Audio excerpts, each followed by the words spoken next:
March the 4th. Numbers 2:1 through 3:51. The Lord gave these further instructions to Moses and Aaron. Each tribe will have its own tent area with its flagpole and tribal banner, and at the center of these tribal compounds will be the tabernacle. Here are the tribal locations. Tribe, Judah. Leader, Nahshon, son of Amminadab. Location, east side of the tabernacle. Census, 74,600. Tribe, Issachar. Leader, Nathanael, son of Zuar. Location, next to Judah. Census, 54,400.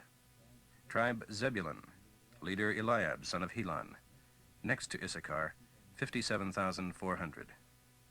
So the total of all those on Judah's side of the camp was 186,400. These three tribes led the way whenever the Israelites traveled to a new campsite. Tribe, Reuben. Leader, Eliezer, son of Shedeur. Location, south side of the tabernacle. Census, 46,500. Tribe, Simeon. Leader, Shalumiel, son of Zurishadai. Next to Reuben, 59,300. Tribe, Gad. Leader, Eliasaph, son of Ruel. Next to Simeon, 45,650. So the total of the Reuben side of the camp was 151,450. These three tribes were next in line whenever the Israelis traveled. Next in the line of march was the tabernacle with the Levites. When traveling, each tribe stayed together under its own flag, just as each was separate from the others in camp. Tribe, Ephraim. Leader, Elishama, son of Ammihud. Location, west side of tabernacle. Census, 40,500. Tribe, Manasseh. Leader, Gamaliel, son of Pedazur. Next to Ephraim, 32,200. Tribe, Benjamin. Leader, Abidan, son of Gideoni. Next to Manasseh, 35,400. So the total on the Ephraim side of the camp was 108,100, and they were next in the line of march. Tribe, Dan. Leader, Ahiezer, son of Ammishaddai. Location, north side of tabernacle. Census, 62,700. Tribe, Asher. Leader, Pagiel, son of Akron. Next to Dan, 41,500. Tribe, Naphtali. Leader, Ahira, son of Enan. Next to Asher, 53,400. So the total on Dan's side of the camp was 157,600. They brought up the rear whenever Israel traveled. In summary, the armies of Israel totaled 603,550, not including the Levites who were exempted by Jehovah's commandment to Moses. So the people of Israel set up their camps, each tribe under its own banner, in the locations indicated by the Lord to Moses. At the time when the Lord spoke to Moses on Mount Sinai, Aaron's sons were Nadab, his oldest, Abihu, Eleazar, Ithamar. All were anointed as priests and set apart to minister at the tabernacle. But Nadab and Abihu died before the Lord in the wilderness of Sinai when they used unholy fire. And since they had no children, this left only Eleazar and Ithamar to assist their father Aaron. Then the Lord said to Moses, "Summon the tribe of Levi and present them to Aaron as his assistants. They will follow his instructions and perform the sacred duties at the tabernacle on behalf of all the people of Israel, for they are assigned to him as representatives of all the people of Israel. They are in charge of all the furnishings and maintenance of the tabernacle. However, only Aaron and his sons may carry out the duties of the priesthood. Anyone else who presumes to assume this office shall be executed." And the Lord said to Moses, "I have accepted the Levites in substitution for all the oldest sons of the people of Israel. The Levites are mine in exchange for all the oldest sons. From the day I killed all the oldest sons of the Egyptians, I took for myself all the firstborn in Israel, of both men and animals. They are mine. I am Jehovah." The Lord now spoke again to Moses at the Sinai Peninsula, telling him, "Take a census of the tribe of Levi, indicating each person's clan. Count every male down to 1 month old." So Moses did. Levi's son Gershon, Levi's grandson's clan names Libni, Shimei. Census, 7,500. Leader, Elisaph, son of Lael. Camp location, west side of tabernacle. Responsibilities. The responsibility of these two clans of Levites was the care of the tabernacle, its coverings, its entry drapes, the drapes covering the fence surrounding the courtyard, the screen at the entrance of the courtyard surrounding the tabernacle, the altar, and all the ropes used in tying the tabernacle together. Levi's son Kohath, Levi's grandsons, clan names Amram, Izhar, Hebron, Uzziel.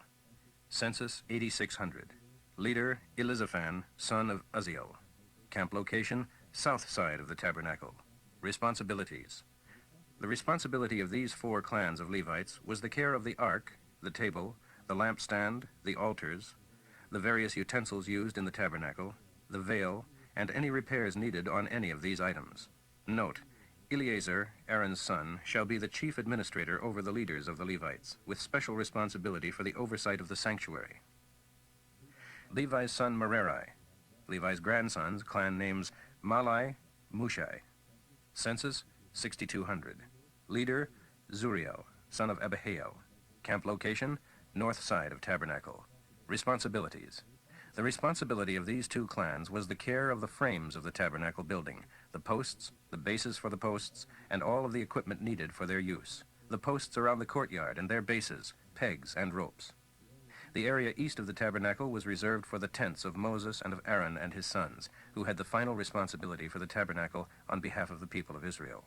Anyone who was not a priest or Levite, but came into the tabernacle, was to be executed. So all the Levites, as numbered by Moses and Aaron at the command of the Lord, were 22,000 males a month old and older. Then the Lord said to Moses, "Now take a census of all the eldest sons in Israel who are a month old and older, and register each name. The Levites shall be mine, I am Jehovah, as substitutes for the eldest sons of Israel. And the Levites' cattle are mine as substitutes for the firstborn cattle of the whole nation." So Moses took a census of the eldest sons of the people of Israel, as the Lord had commanded, and found the total number of eldest sons a month old and older to be 22,273. Now the Lord said to Moses, "Give me the Levites instead of the eldest sons of the people of Israel, and give me the cattle of the Levites instead of the firstborn cattle of the people of Israel. Yes, the Levites shall be mine. I am Jehovah. To redeem the 273 eldest sons in excess of the number of Levites, pay $5 for each one to Aaron and his sons." So Moses received redemption money for the 273 eldest sons of Israel who were in excess of the number of Levites. All the others were redeemed because the Levites had been given to the Lord in their place. The money collected came to a total of $1,365, and Moses gave it to Aaron and his sons as the Lord had commanded. Mark 11:26 through 12:17. By this time they had arrived in Jerusalem again, and as he was walking through the temple area, the chief priests and other Jewish leaders came up to him, demanding, "What's going on here? Who gave you the authority to drive out the merchants?" Jesus replied, "I'll tell you if you answer one question.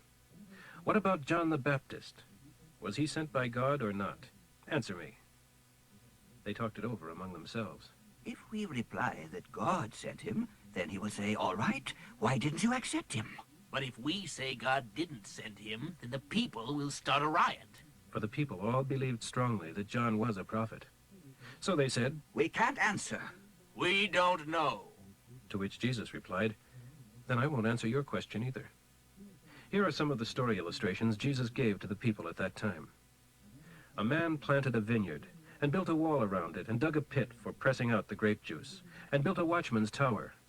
Then he leased the farm to tenant farmers, and went on a trip to a distant land. At grape-picking time, he sent one of his men to collect his share of the crop. But the farmers beat up the man and sent him back empty-handed.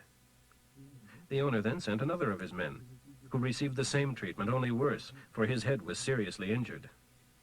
The next man he sent was killed, and later others were either beaten or killed, until there was only one left, his only son. He finally sent him, thinking they would surely give him their full respect.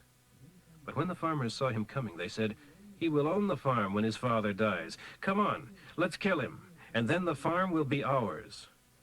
So they caught him and murdered him, and threw his body out of the vineyard. What do you suppose the owner will do when he hears what happened? He will come and kill them all and lease the vineyard to others. Don't you remember reading this verse in the scriptures? The cornerstone, the most honored stone in the building, is a rock the builders threw away. This is the Lord's doing, and it is an amazing thing to see. The Jewish leaders wanted to arrest him then and there for using this illustration, for they knew he was pointing at them. They were the wicked farmers in his story. But they were afraid to touch him for fear of a mob, so they left him and went away. But they sent other religious and political leaders to talk with him and try to trap him into saying something he could be arrested for. Teacher, we know you tell the truth no matter what.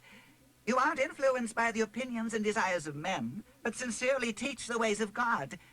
Now tell us, is it right to pay taxes to Rome or not? Jesus saw their trick and said, "Show me a coin and I'll tell you."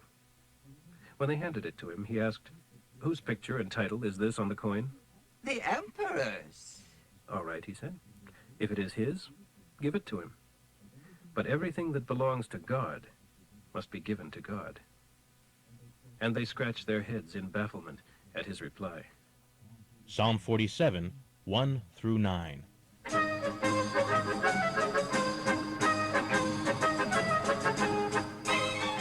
Come, everyone, and clap for joy. Shout triumphant praises to the Lord. For the Lord, the God above all gods, is awesome beyond words. He is the great King of all the earth. He subdues the nations before us and will personally select his choicest blessings for his Jewish people, the very best for those he loves. God has ascended with a mighty shout, with trumpets blaring. Sing out your praises to our God, our King. Yes, sing your highest praises to our King, the King of all the earth. Sing thoughtful praises. He reigns above the nations, sitting on his holy throne. The Gentile rulers of the world have joined with us in praising him, praising the God of Abraham. For the battle shields of all the armies of the world are his trophies. He is highly honored everywhere.